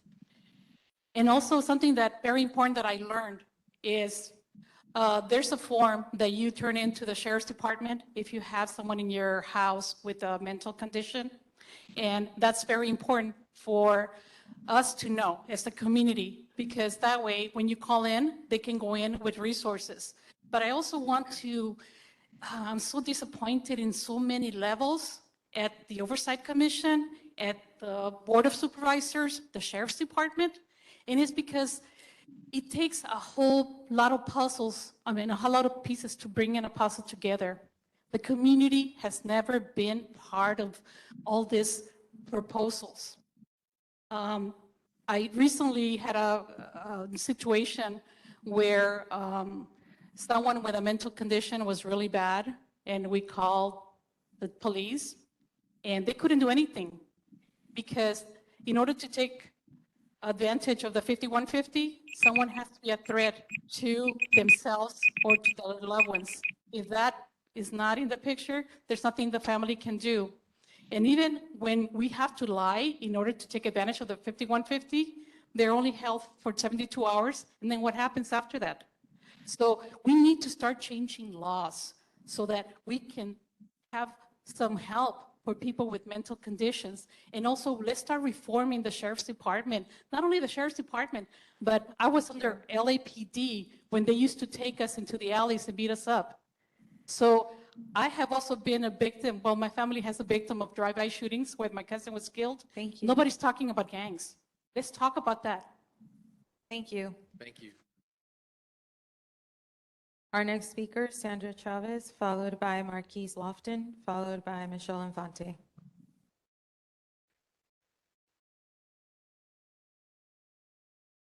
Thank you. I want to commend you, Mr. Kennedy, and everyone here for coming and listening to the stories and the suffering and the pain of the parents and the family. However, I just want to share something about the Coates Commission. I'm sure each one of you probably know about it. The Coates Commission, Judge Coate came to our community in, I believe, in 1990, and he traveled all over LA County hearing the complaints regarding the sheriff, regarding the mistreatment. Now we're talking many years now, and there's nothing that we could say that happened with the Coates Commission. Now you guys are created now again, and I'm concerned about many of our residents and and the people that are getting killed. Paul Reyes, he's my granddaughter's fiance's cousin. His grandmother, Irene Gomez, she died, Garcia died 2 weeks ago. She would have been here today. If she was alive, she would have been here today. And you want to know what her quote is? In the newspaper and in the news, they killed my grandson like a dog. Irene Garcia stated that. And the pain of these parents, what they're going through. And my understanding that now you're created, what are we going to do? We could send a man to a moon, and we're still figuring this out 50 years later, and it's snowballed to where it is right now. I just pray that something comes out of this committee and the senators and Congress. It has to be a team effort. It cannot just be your committee. And I hope and pray that something gets resolved out of this. And it's horrible because we don't know who's going to get killed tomorrow. Is it going to be my grandson? I don't know. We don't know who's going to, is it going to be my neighbors? And I pray to God that you get a parent that lost their kid through the sheriff department shooting up there, because we need to see parents up there too, not just you. I understand you all have titles, but come on, let's get a parent, a hurting parent that could be part of your team. Thank you. Thank you. Marquise Lofton, followed by Michelle Infante, followed by Deborah Ashrim. My name is Marquise Lofton. I'm here to speak about deputy gangs in South Los Angeles Station, also in the East Los Station. You have the 3,000 boys, the 3,000 floor deputies. You had Banditos, you had the Vikings. You have the Grim Reapers, and they only want to work at East Los, South Los, and Compton stations. They won't work in the Marina Del Rey station because that's the rich black folks area. They won't work in San Dimas station. They won't work in the Diamond Bar station, Walnut station. They only want to go to stations where there's minority, black, and brown youth. My wife worked for the county. I've been married to a Latina for 26 years. I have 5 biracial kids. So I experienced both sides of it. I'm on parole. I just got out of jail. And the Los Angeles County Jail, Men's Central Jail, is unsafe, is cruel and unusual punishment, and it needs to be shut down. You got piss, feces, and urine coming through the ceilings on every floor. The water is gray. The water is contaminated. They're talking about they got it filtered. The water is contaminated. You can let the water sit in a cup out the sink right there for 5 minutes. It's going to stay gray. You understand? They selling one top ramen soup in the county jail for $1.36 a piece. $29 for a case of $5 soups that we would pay for on the street. And Lee Baca's daughter is alleged to own it, the Keefe commissary. This stuff is so wrong. You have and it starts when these recruits get out of the academy. Because when they go to county jail, they have to work there 2-3 years in the county jail. So they're embedded with the old deputies that when they get pulled out the field in one of the station locations, they have to go back into the county jail because they can't be out on the street. So then now they recruiting even more banditos and 3,000 boy deputy gangs. Thank you. This stuff is wrong, and it needs to be addressed. And the Men's Central Jail needs to be shut down. You got cameras in there, and they still got blind spots. They have multiple places where they beat you up. They're violating ADA rights. I have multiple sclerosis, MS. So when I go to the county jail, I got to get an interferon shot Q weekly. That's $1,000 a week. They don't want to give it to me. They make me fight for it. I didn't call Max up 20 times, emailed his office. No response. Ineffective leadership. Thank you. Our next speaker, Deborah Ashingham, followed by Anthony Robles, followed by Vanessa Perez. Hi, my name's Deborah Ashheim. I own a business in East LA. I do a lot of voter outreach. I have 2 questions. The first question is, last year when I was trying to get out the vote, I had a lot of people responding saying, we vote to elect a new sheriff, we vote to elect new officials, nothing changes. So I want to know how I can continue to do my job. My second question is more specific. I was able to observe for a few days at the Vargas trial. Many things disturb me about the trial, but one thing has been really bothering me. There was a witness, she was a sergeant named Sarah Rodriguez. She's now a lieutenant for LA Sheriff's Department, and she had been the direct supervisor of Nicholas Perez and Jonathan Rojas, who murdered Anthony Vargas. And they asked her if she knew about a use of force incident where Deputy Perez had killed another civilian in 2019, and she said no. And so that's inconceivable to me. I feel like either she was perjuring herself under oath or she's incredibly bad at her job. And if she was incredibly bad at her job, the consequence was she's now a lieutenant in internal affairs. She was promoted to the agency that investigates the sheriffs. And so my question is, if those are the people that are investigating the LA Sheriff's Department, how is it possible that you even could ask us to let them consider their request to self-police themselves, to do their own investigation of the gangs? Because that is just so incredibly cynical that it's been bothering me all week. Thank you.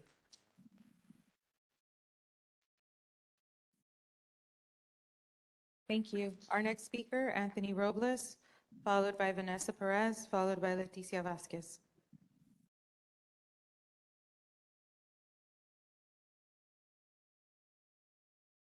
Who's next?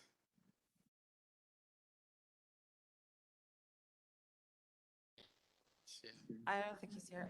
Anthony Robles, I think. Let's move on. Our next speaker, Vanessa Perez, followed by Leticia Vasquez. I think that's going to have to be it. She's our last speaker. Okay.